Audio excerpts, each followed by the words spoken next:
The sun was setting over Atlanta, its warm golden rays painting the city's skyline with a serene glow. Michael Carter leaned back in the driver's seat of his gleaming black Aston Martin DB11, the soft notes of jazz playing through the premium sound system.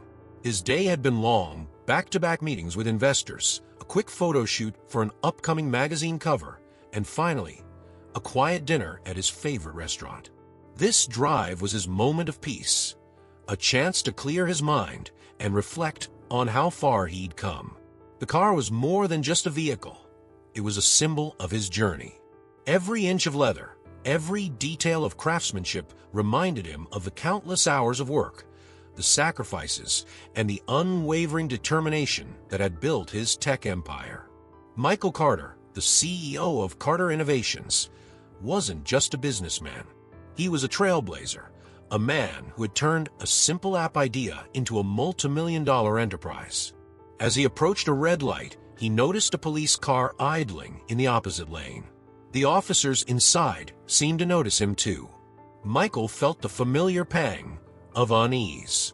Even now, dressed in a tailored navy blue suit, driving a car he had bought outright, he couldn't shake the feeling. He knew the statistics, the stories, and the harsh reality of being a black man in America, even one of his stature. When the light turned green, he drove on, hoping the encounter would end there.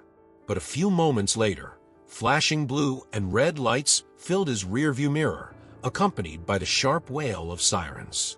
Michael's hands tightened on the steering wheel as his heart began to race. He pulled over to the side of the road, parking beneath the dim glow of a streetlight. Taking a deep breath, he muttered to himself, "Stay calm. You've done nothing wrong." Two officers approached the car. The first, stocky with a shaved head and a stern expression, tapped the window with his flashlight. The second, younger and visibly less confident, lingered behind, his hand nervously brushing the grip of his holstered weapon. Michael rolled down his window, his composed face meeting the harsh beam of the flashlight. "Good evening, officers," he said evenly, keeping his hands on the wheel. His voice carried the kind of calm that came from years of knowing this drill. "License and registration," barked the older officer, ignoring the greeting entirely. Michael nodded, moving slowly to retrieve his documents from the glove compartment. "May I ask why I'm being stopped?" "This car matches the description of a vehicle reported stolen earlier today," the older officer replied, his eyes narrowing as he scanned Michael's face. Michael's stomach sank. This was it, the moment he always dreaded. "Officers, this car is mine. I purchased it 6 months ago. If you check the registration, you'll see that—" "Step out of the vehicle," the older cop interrupted, his tone sharp and unyielding. Michael froze for a moment, then exhaled slowly. He glanced at the younger officer, hoping to find some trace of reason in his expression, but the rookie avoided his gaze. "Is that really necessary?" Michael asked, his voice steady but tinged with incredulity. "It's for our safety," the officer shot back, his hand now hovering near his gun.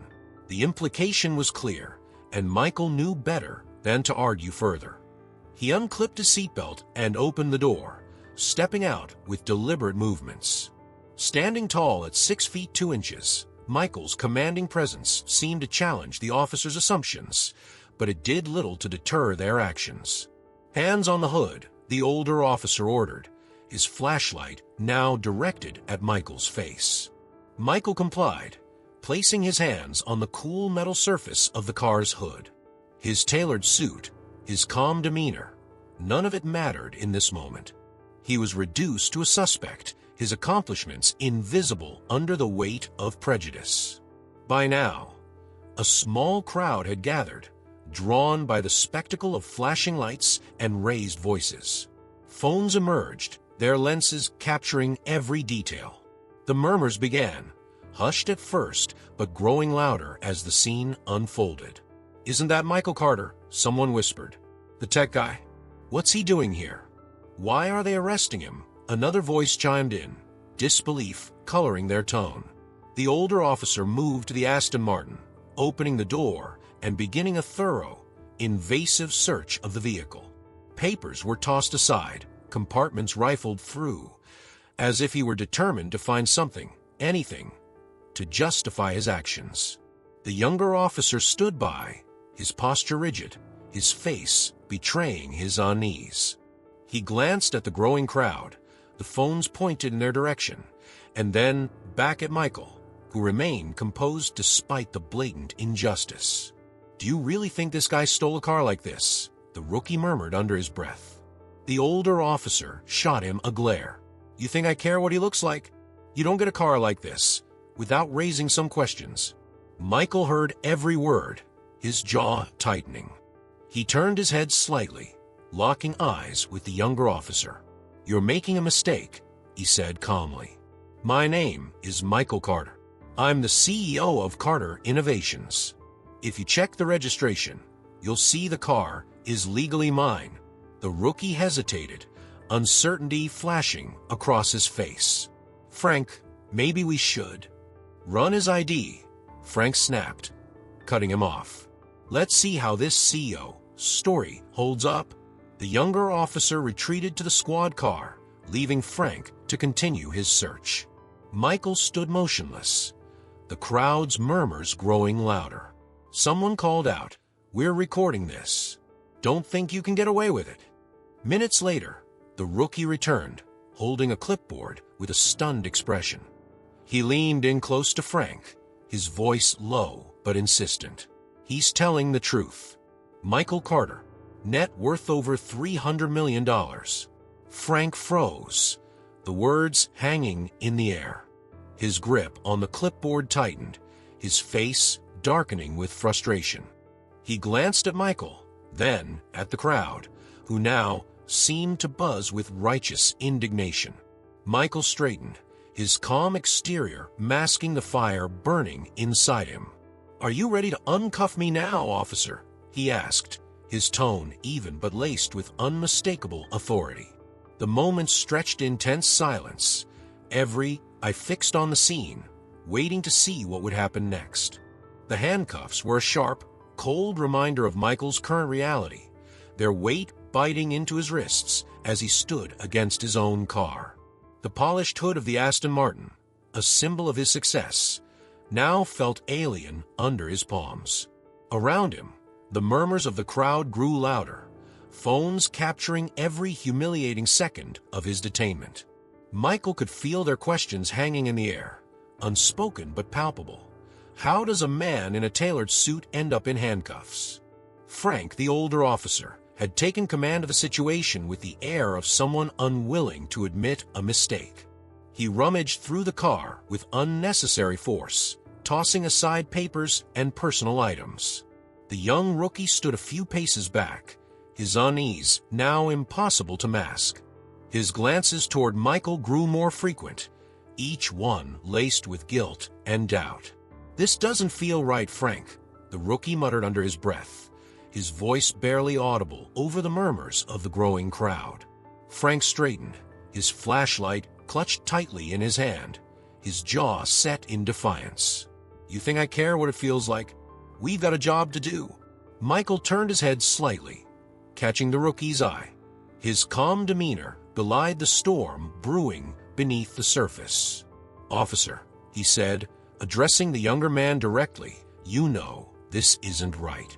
You've seen my license, my registration. How much more do you need?"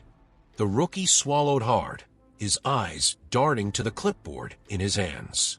The documents were undeniable. Michael Carter, CEO of Carter Innovations, the legal owner of the car they were tearing apart. But he hesitated, his training and loyalty to his partner clashing with the obvious truth. Frank, oblivious or indifferent to the rookie's growing discomfort, continued his search, muttering under his breath. "No one just drives a car like this without raising questions. Something's off here." Michael's jaw tightened. He had heard these kinds of insinuations before, cloaked in polite words at boardrooms or expressed blatantly in moments like this. "The only thing off here," he said, his voice measured but firm, "is your assumption that I don't belong in this car. That's not just bias. It's incompetence. Frank's head snapped up, his expression darkening. The crowd stirred, their murmurs now turning into murmurs of support for Michael. He's right, someone called out. This is profiling, plain and simple. The rookie shifted uncomfortably, his gaze flicking between the crowd and Frank. We should call it in, he suggested, his voice louder this time. Get confirmation before this gets worse. Frank waved him off dismissively. I don't need confirmation. I've got instincts. Michael raised an eyebrow, his composure unbroken. And what do your instincts tell you about the crowd recording every second of this? Or the headlines that will follow? Frank's face hardened, his eyes darting to the bystanders. For the first time, a flicker of uncertainty crossed his features. But instead of backing down, he doubled down. I don't care about the crowd. We do things by the book. By the book. Michael repeated, his voice steady but sharp. Is that what you'll tell Internal Affairs when they see this footage? That you were following procedure while humiliating an innocent man? The rookie's head snapped up at the mention of Internal Affairs. He opened his mouth to speak, but before he could, Frank stormed back to Michael, gripping his shoulder roughly. We'll see what Internal Affairs has to say when they hear my side of the story, he snarled. Michael didn't flinch. Instead, he met Frank's glare head-on, his expression unwavering. Then you'd better hope your side of the story holds up better than your instincts. As the tension reached a boiling point, the rookie stepped forward, clipboard in hand. His voice trembled slightly, but he spoke with newfound determination. Frank, I ran his ID. He's clean. No priors. And he's exactly who he says he is. Frank froze, his grip on Michael's shoulder loosening. What? The rookie swallowed hard, lifting the clipboard for emphasis. Michael Carter, CEO of Carter Innovations. Multi-millionaire. He owns this car. A wave of murmurs rippled through the crowd, their phones still trained on the unfolding scene. Michael straightened, his calm composure now edged with a quiet triumph. Looks like your instincts were wrong. Frank's jaw clenched, his face turning a deep shade of red. The crowd, emboldened by Michael's calm defiance, began calling out. Let him go, someone shouted. Apologize, another added. But Frank wasn't ready to concede. His grip tightened on the clipboard, his eyes narrowing. Even if that's true, something about this still doesn't sit right. People don't just what, officer? Michael interrupted, his voice cutting through the commotion. Own luxury cars? Succeed despite the odds? Or is it just people who look like me that don't? The crowd erupted, their voices a unified chorus of support. Frank's lips pressed into a thin line, his authority unraveling with each passing second. The rookie took a step back, his expression unreadable, as if realizing that this was a battle he no longer wanted any part of. Michael turned to the rookie, his tone softening. You've done your job. Now do the right thing. The younger officer hesitated for a moment before finally nodding. Frank, he said quietly, we need to uncuff him. Frank hesitated, the weight of the crowd's gaze and the undeniable evidence pressing down on him. Slowly, reluctantly, he pulled out the key and unlocked the cuffs. The metal fell away from Michael's wrists, and the crowd erupted in cheers. Michael stood tall, his composure unshaken. He glanced at Frank, his voice firm but calm. This isn't over. You'll be hearing from me. As he stepped back into his car, the crowd's cheers followed him. Frank stood frozen, his authority shattered, while the rookie looked on, a mix of relief and regret on his face. For Michael, this wasn't just about the moment. It was about what would come next. Michael's hands still tingled from where the cuffs had pressed against his wrists. He sat in the driver's seat of his Aston Martin, the engine idling softly as he stared at the crowd through his windshield. Their cheers of support reverberated around him, but they were not enough to drown out the storm of thoughts in his mind. This wasn't just another humiliating encounter. It was the tipping point. Before driving off, he reached for his phone and recorded a brief statement, his calm voice betraying the intensity of his emotions. Moments ago, I was detained by police officers who assumed I had stolen my own car. This isn't just about me. It's about a system that allows this to happen over and over again. Enough is enough. As he pressed post, the crowd dispersed, but the weight of their support lingered. Within minutes, his video began to gain traction online, retweeted by celebrities, civil rights activists, and everyday citizens alike. By the time Michael pulled into the underground garage of his downtown office building, his phone was buzzing non-stop. "Michael, are you okay?" Elena, his assistant, greeted him the moment he stepped out of the elevator. Her expression was a mix of worry and fury. "I just saw the video. It's everywhere." Michael nodded, his jaw set. "I'm fine, but this situation isn't." Elena followed him into his corner office, where the city's skyline stretched out like a glittering canvas. The room buzzed with activity as his team monitored the online response. Screens displayed trending hashtags. Hashtag Justice for Michael, hashtag End Racial Profiling, and hashtag Michael Carter Speaks Out. "What's the media saying?" Michael asked, removing his suit jacket and draping it over the back of his chair. "It's exploding," Elena replied, handing him a tablet. CNN and MSNBC are already covering it. Even the mayor's office issued a vague statement about thorough investigations. But the public isn't buying it.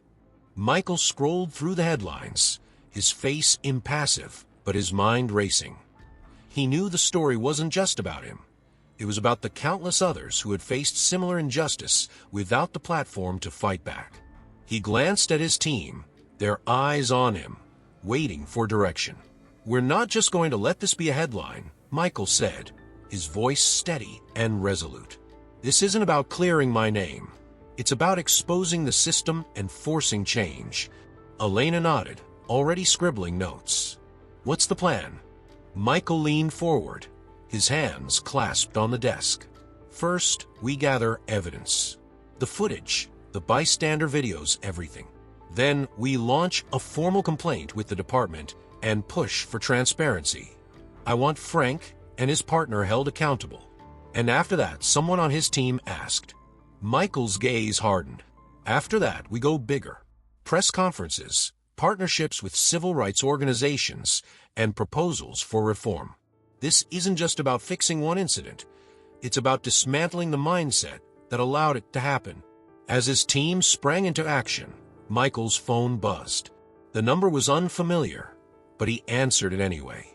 "Mr. Carter, this is Detective Alvarez with Internal Affairs. I wanted to personally let you know we're opening an investigation into the officers involved." Michael's voice remained calm. "I appreciate the call, Detective, but I'll be honest, investigation sounds like stall tactic. The public is watching, and they're expecting action." "I understand," Alvarez replied carefully. "But these things take time. I'd advise you to avoid escalating the situation further." Michael smiled faintly, though there was no humor in it. "Detective, the situation escalated the moment I was cuffed for driving my own car. I won't be silenced. Let me be clear. I'm not just looking for answers.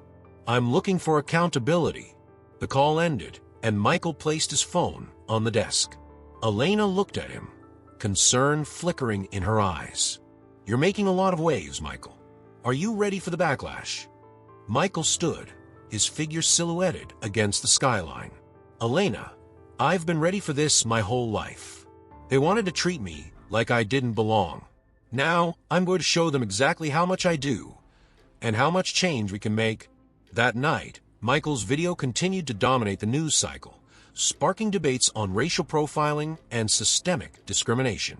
Celebrities tweeted their support, civil rights leaders reached out, and protests began to organize in major cities. As Michael watched the coverage from his penthouse apartment, he knew one thing for certain. The tables had turned. This was no longer just about him. It was about shining a light on the darkness that so many had endured and refusing to let it fade. The next morning, The sun rose over a city transformed. What had started as a routine traffic stop had become the center of a nationwide storm. Michael's face was everywhere, on television screens, social media feeds, and even the front page of major newspapers. Michael Carter, CEO or criminal? One headline teased, though the answer was clear to anyone paying attention. The footage of the incident had gone viral overnight, amassing millions of views and igniting a fierce debate. Michael arrived at his office to find it buzzing with energy. His assistant, Elena, met him at the elevator with an overflowing folder of updates. "You won't believe this," she began, barely keeping pace with him as he strode toward his desk. "We've received hundreds of messages from people sharing similar stories of racial profiling. Civil rights groups are reaching out. Oh, and CNN wants you on their primetime segment tonight."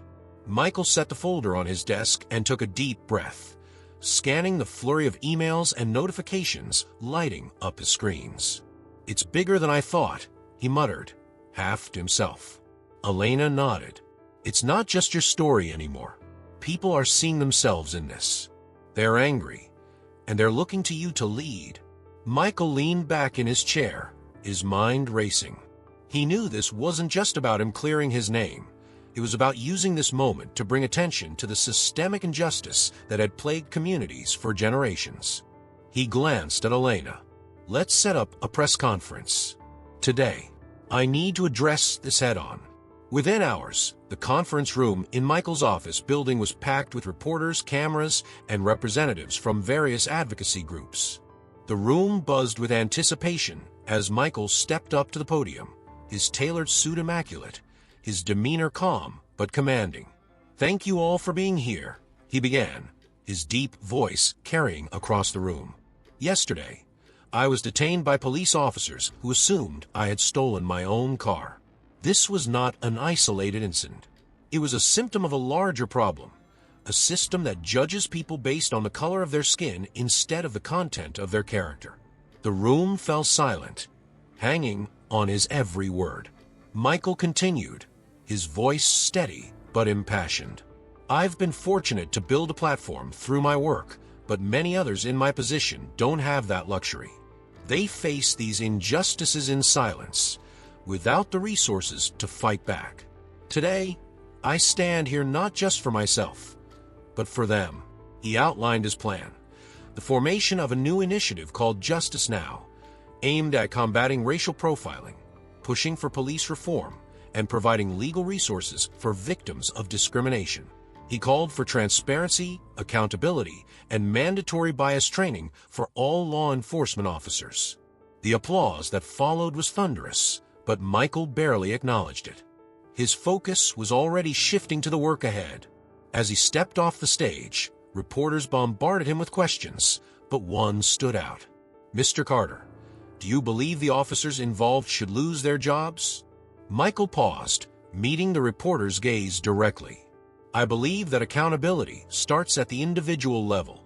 If someone can't uphold the principles of justice, they shouldn't have the privilege of serving in law enforcement. But this isn't just about two officers. It's about a system that allows these behaviors to go unchecked. That's where the real change has to happen." Outside, the streets were alive with protests. Hundreds of people marched through downtown Atlanta, holding signs that read, "Justice for All," and "Racial Profiling," and "We Stand with Michael Carter." Chants filled the air, their voices echoing off the city's skyscrapers. Back at the police department, the pressure was mounting. Detective Alvarez sat in his office, reviewing the footage for the 100th time. The evidence was damning, and the public outcry only made it worse. He sighed, picking up the phone. "Get Frank and his partner in here," he said, his voice heavy. "We need to talk." Meanwhile, Frank was stewing in his own frustration. "This is a circus," he spat, pacing the precinct break room. "All because some rich guy wants to play the victim." The rookie officer, sitting quietly in the corner, finally spoke up. "Maybe it's not about him being rich. Maybe it's about us doing the wrong thing." Frank stopped, his glare cutting through the room. "You really want to be the guy who turns on his own partner? Think about your career. The rookie didn't respond, but his silence spoke volumes. That evening, Michael watched the news coverage from his penthouse. Footage of the protests played alongside clips of his press conference.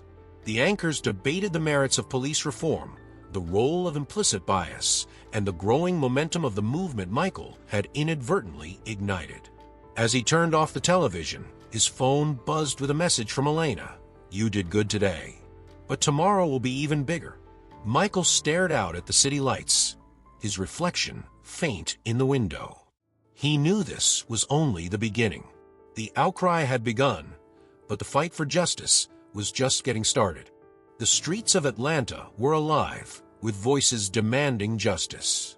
Protesters flooded downtown, their chants echoing against towering buildings. "No justice, no peace," and "End racial profiling now." Signs waved above the crowd, emblazoned with Michael Carter's face alongside words like "Enough is enough" and "Change the system." Michael watched the scene unfold on a live feed from his office, his face calm but his thoughts racing. Elena entered, holding a stack of papers and her ever-present tablet. "Michael, the protests are growing across the country. Los Angeles, New York, Chicago. People are organizing everywhere. Your press conference sparked something big."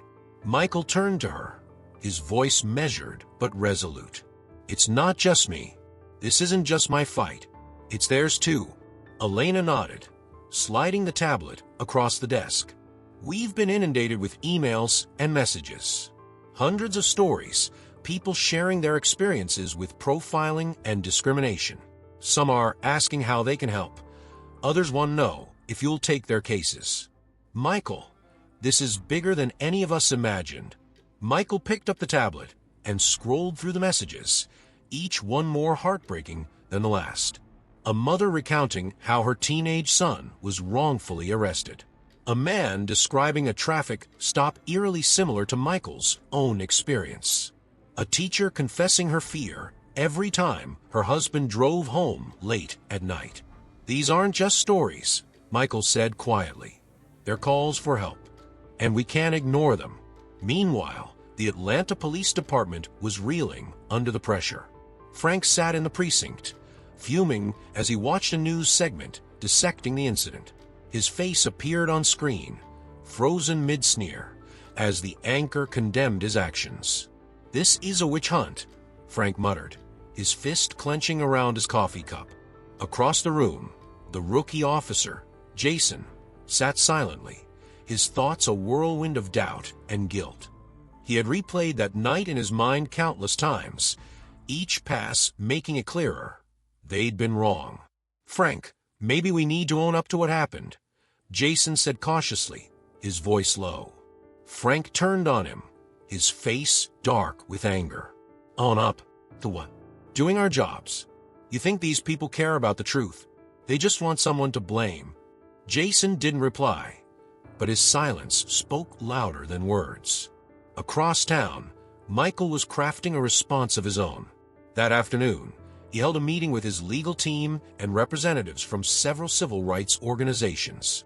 The room was filled with heated discussions about strategies, lawsuits, and legislative reform. Michael listened carefully before speaking. "We need to be strategic," he said, his tone calm but commanding.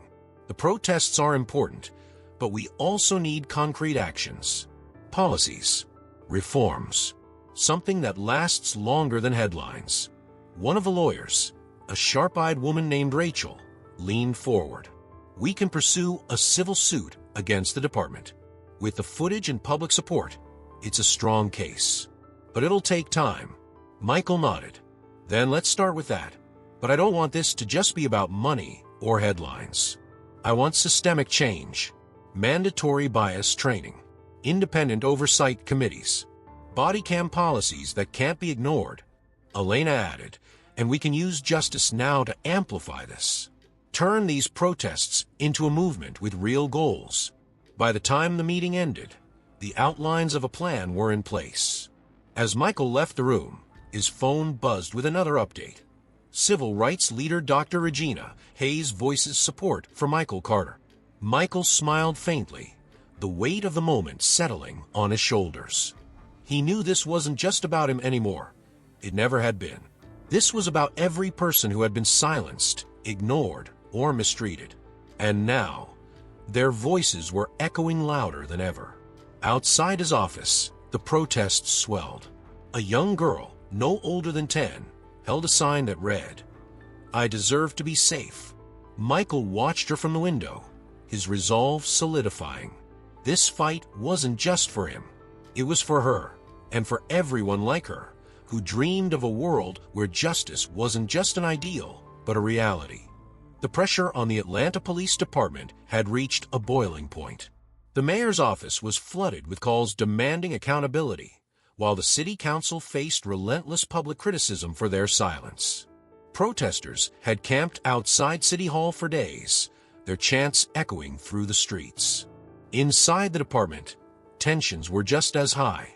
Detective Alvarez sat in his dimly lit office, reviewing the mounting evidence against officers Frank and Jason. The video footage of the traffic stop, coupled with Frank's extensive record of complaints for misconduct, painted an undeniable picture. Alvarez sighed, rubbing his temples. He knew this case was no longer just an internal investigation. It was a test of the entire system. He picked up the phone and called his superior. "We need to act," Alvarez said firmly. "If we don't take real steps, this department won't survive the backlash." The chief's voice on the other end was weary. "Do what you have to do, but tread carefully. The union's already breathing down my neck."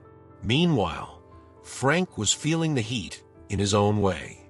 Reporters had camped outside his house, their cameras flashing every time he stepped out. His face had become a symbol of the department's failures, plastered across news broadcasts and social media. He paced the precinct's break room, muttering under his breath. "This is a setup," Frank growled, slamming a fist on the table. "That guy's using his money and influence to ruin us." Jason, sitting silently in the corner, finally spoke up. "It's not a setup, Frank. We messed up, and people saw it." Frank turned, his glare sharp enough to cut glass. "You don't get it, do you? You think they'll stop me? They'll come for you next." Jason's voice wavered, but he didn't back down. "Maybe they should. Maybe it's time someone called out what's been happening." The room fell silent, the weight of Jason's words hanging in the air. For the first time, Frank looked shaken, though his anger quickly masked it. Across town, Michael was in the middle of another meeting, this time with journalists who had dug deep into the department's records. The revelations were staggering. The department has buried over 100 complaints of racial profiling in the last 5 years, one reporter said, scrolling through a document on her laptop. Frank alone has 7 filed against him, but none resulted in disciplinary action. Michael leaned back in his chair, his expression unreadable. "And the city council? They've been funding this department without demanding transparency." The reporter nodded. "It's a systemic issue, and it goes higher than just the department." Michael's jaw tightened. "Then we'll take it higher." That evening, Michael appeared on national television in a one-on-one interview with a prominent news anchor. Dressed impeccably, he spoke with the same calm authority that had defined his public appearances since the incident. "This isn't about bad apples," Michael said, addressing the anchor's question about individual accountability. "This is about the entire tree being run. We're seeing a system that protects those who abuse their power instead of the people they're supposed to serve. That has to change." The interview went viral, sparking heated debates across the country. Social media exploded with hashtags like #SystemExposed and #JusticeNow, while civil rights leaders and public figures rallied behind Michael's call for reform. The next day, the city council announced an emergency session to address the growing crisis. Public attendance was allowed, and the chamber was packed. Michael arrived flanked by his legal team and representatives from Justice Now. As he took his seat, the room buzzed with anticipation. The council's proceedings began with the usual bureaucratic formalities, but it wasn't long before Michael was invited to speak. He stood, adjusting his suit jacket, and addressed the council with the same measured intensity that had captivated the nation. We're here today because the system isn't broken. It's functioning exactly as it was designed. And that's the problem, Michael began. For years, communities have cried out for justice, only to be met with silence or empty promises. This isn't just about one incident. It's about a culture of impunity that has been allowed to fester unchecked. His words were met with a standing ovation from the audience. The council members, some visibly uncomfortable, whispered among themselves. Michael continued, outlining his demands for immediate reforms: mandatory bias training, independent oversight of the department, and the firing of officers with repeated complaints of misconduct. As Michael left the chamber, reporters swarmed him, but his focus was already on the next steps. The cracks in the system were widening, and he knew that this was the moment to push harder than ever. That night, Michael sat in his office, watching the news coverage of the day's events. Footage of the council meeting played alongside interviews with protesters and civil rights leaders. The momentum was undeniable. Elena entered with a cup of coffee, placing it on his desk. "We're making waves, Michael," she said, a hint of pride in her voice. Michael nodded, his gaze fixed on the screen. "It's not just waves, Elena. It's a tsunami, and they won't be able to ignore it for much longer." The courtroom was packed, the tension as thick as the humid Atlanta air outside. Rows of reporters, activists, and concerned citizens filled the gallery, their faces a mixture of hope and apprehension. At the plaintiff's table, Michael Carter sat with his legal team, his tailored suit a sharp contrast to the casual demeanor of his opponents across the room. His expression was calm, but his eyes betrayed the weight of the moment. This was the civil trial against the Atlanta Police Department, a case that had come to symbolize more than just Michael's personal ordeal. It was a referendum on the systemic failures that had gone unchecked for decades. At the defendant's table sat Frank, his posture rigid, his expression a mixture of anger and defiance. Beside him, Jason, the younger officer, looked visibly uncomfortable, his shoulders hunched as if the weight of the courtroom was pressing down on him. The judge entered, and the room fell silent. After the formalities, the opening statements began.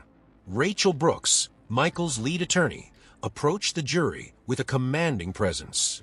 "This case is about accountability," Rachel began, her voice firm but measured. "It's about a man who was humiliated, not because of what he did, but because of who he is. But more than that, it's about a system that allows such humiliation to happen time and time again. Today, we are here to hold that system accountable, not just for Michael Carter, but for everyone who has been denied justice." The jury hung on her every word, their eyes flicking between Rachel and Michael, who sat silently, his composure unbroken. When Rachel finished, murmurs rippled through the gallery, their approval palpable. The defense, led by a stoic city attorney, delivered their statement, focusing on the challenges of law enforcement and downplaying the severity of the incident. As the trial unfolded, evidence was presented with surgical precision. Footage of the traffic stop played on a large screen, the room falling silent as the video captured the tension, the unjustified arrest, and the indignity Michael had endured. The prosecution highlighted Frank's history of complaints, each one a damning reminder of a system that had shielded him from accountability. When Jason took the stand, the tension in the room was electric. The young officer looked visibly nervous as he adjusted the microphone in front of him. Rachel approached him slowly, her voice calm but probing. "Officer Jason, can you describe what happened that night?" Jason hesitated, his eyes darting to Frank, who sat stone-faced at the defense table. Finally, he took a deep breath. "We pulled Mr. Carter over because his car matched the description of a stolen vehicle." Rachel nodded. "And when you verified his ID and registration, what did you find?" Jason's voice faltered. That the car was his, that he was who he said he was. "And yet," Rachel pressed, "you allowed the situation to escalate. Why?" Jason's hands clenched in his lap. Because I was following orders. The gallery murmured, and Rachel paused, letting the weight of Jason's admission settle. Orders from whom? Jason hesitated, his gaze flicking to Frank again. From Officer Frank. Frank's jaw tightened, and the room buzzed with whispers. Rachel continued, her voice steady. And do you believe those orders were justified? Jason shook his head, his voice barely above a whisper. No, they weren't. The gallery erupted, the judge banging his gavel for order. Frank's face darkened, his frustration and humiliation visible. Jason's testimony was a turning point, one that stripped away the last veneer of justification for the officer's actions. As the trial progressed, the defense tried to paint Michael as an opportunist, a man leveraging his wealth and influence to make an example of the police. But Rachel was relentless, dismantling their arguments with precision. When Michael took the stand, the courtroom fell silent once again. He spoke with the same calm authority that had captivated the nation. I didn't ask to be the face of this fight, he began. But I won't turn away from it either. What happened to me is a reality that far too many people face every day. The difference is I have the resources to fight back. And I'm fighting for them as much as I'm fighting for myself. By the time closing arguments were made, the tension in the room was at its peak. Rachel's final words were a call to action.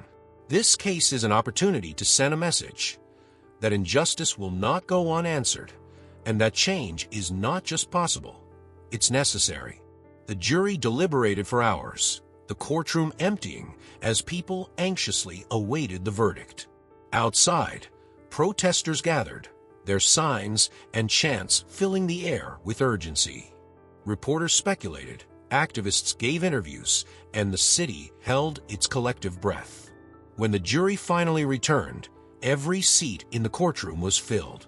Michael sat tall, his heart steady despite the weight of the moment. The foreperson stood, holding the piece of paper that would decide the outcome. In the case of Michael Carter versus the Atlanta Police Department, the foreperson began, we find in favor of the plaintiff.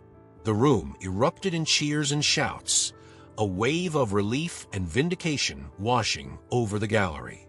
Michael closed his eyes briefly, allowing himself a moment to absorb the weight of the decision. Justice, however partial, had been served. But as Michael stood to shake Rachel's hand, he knew the fight was far from over. The verdict was just the beginning. There was still so much work to do. This wasn't just a victory for him. It was a victory for everyone who had ever been silenced, ignored, or oppressed. And it was a reminder that the journey toward justice was ongoing. The courtroom was empty now, save for Michael and his legal team. The echoes of cheers and applause still lingered in the air, but Michael knew that the real work was just beginning. He stood by the window, looking out at the city as the sun began to dip below the skyline. The verdict was a victory, but it was not the end. It was the foundation for something bigger. Rachel approached him, a rare smile softening her otherwise sharp demeanor. Michael, we did it. This is going to set a precedent. Michael nodded, his gaze unwavering as he looked out at the city below. It's a step, Rachel, a big one.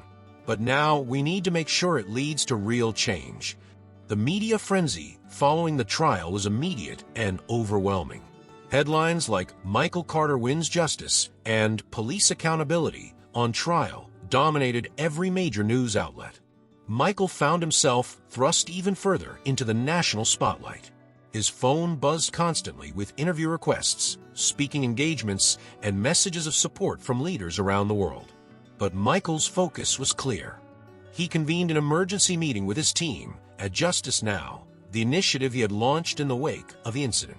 The group had grown exponentially since its inception, fueled by donations, volunteers, and the momentum of a nation hungry for reform.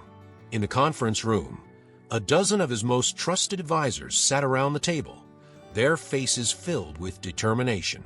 Elena, always efficient, stood at the head, a presentation ready on the screen behind her. Our reach has expanded significantly, she began.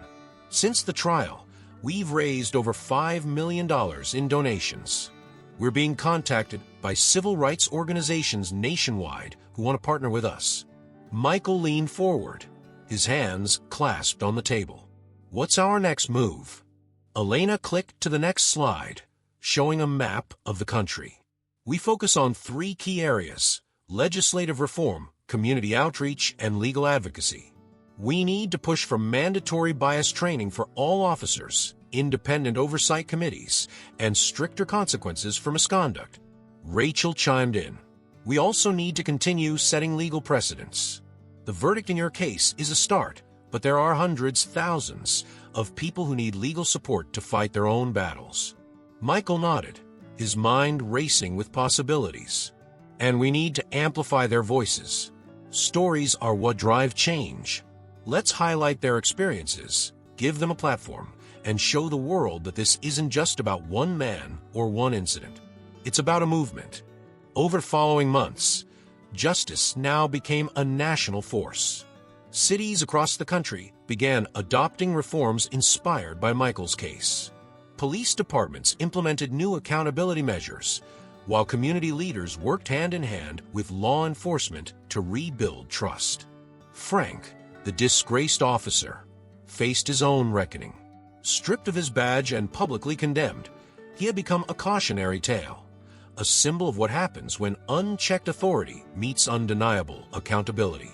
Jason, the younger officer, took a different path. He left the force, joining Justice Now as an advocate for change.